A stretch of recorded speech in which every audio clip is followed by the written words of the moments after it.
आज हम संस्कृत का चतुर्दशीय पाठ है सुभाषितानी पढ़ेंगे।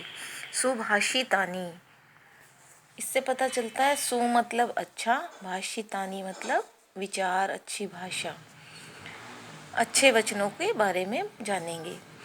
अभिवादनशीलस्य नित्यं वृद्धोपसेविनः चत्वारि तस्य वर्धन्ते आयुर्विद्या यशो बलम।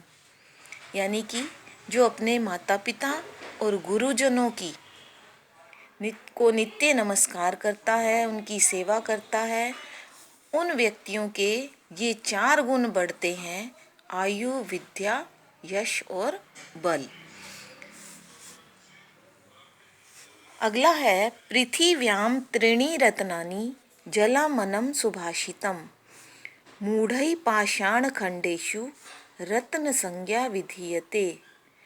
पृथ्वी पर 3 रत्न हैं: जल, अन्न और सुभाषित, यानी अच्छे वचन। जो मूर्ख लोग होते हैं वो मूर्ख लोग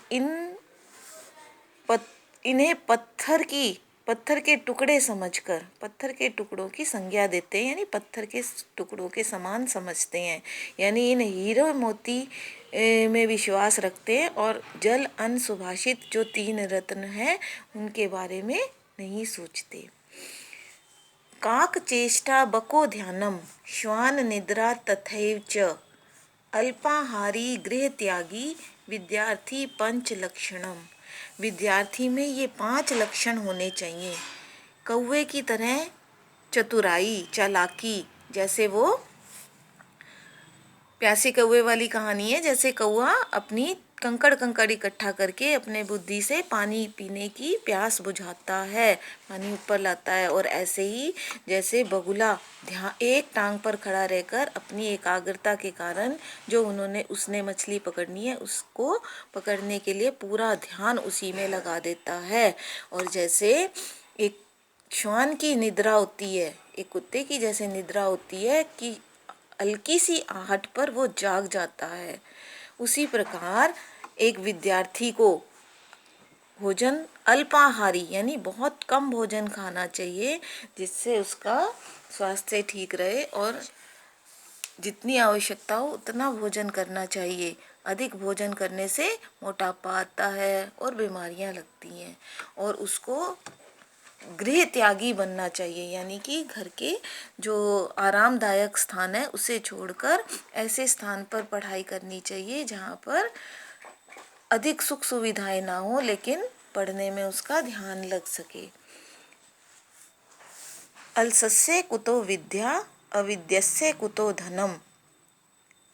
जो आलसी व्यक्ति होता है उसे विद्या प्राप्त नहीं होती, और जिस व्यक्ति को विद्या प्राप्त नहीं होती उसे धन की प्राप्ति नहीं होती, सुख संपत्ति धन प्राप्त नहीं होता तो उसका कोई मित्र नहीं बनता, और जिस व्यक्ति का कोई मित्र नहीं बनता उसको किसी प्रकार का सुख, किसी प्रकार का आनंद नहीं मिल पाता। तो अब हम एक बार इसको सही उच्चारण से बोलना सीखेंगे और इसको बिल्कुल ध्यान से सुनेंगे। अभिवादनशीलस्य नित्यं वृद्धोपसेविनः चत्वारि तस्य वर्धन्ते आयुर्विद्या यशो बलम। दूसरा है पृथिव्याम त्रीणि रत्नानि जलमनम सुभाषितम मूढ़ै पाषाण खंडेषु रत्न संज्ञा विधीयते। तीसरा है काक चेष्टा बको ध्यानम श्वान निद्रा तथैव च अल्पाहारी गृह त्यागी विद्यार्थी पंच लक्षणम। अगला है अलसस्य कुतो विद्या अविद्यस्य कुतो धनम अधनस्य कुतो मित्रम अमित्रस्य कुतो सुखम। इन चारों सुभाषित को हम सही उच्चारण से बोलना सीखेंगे। धन्यवाद।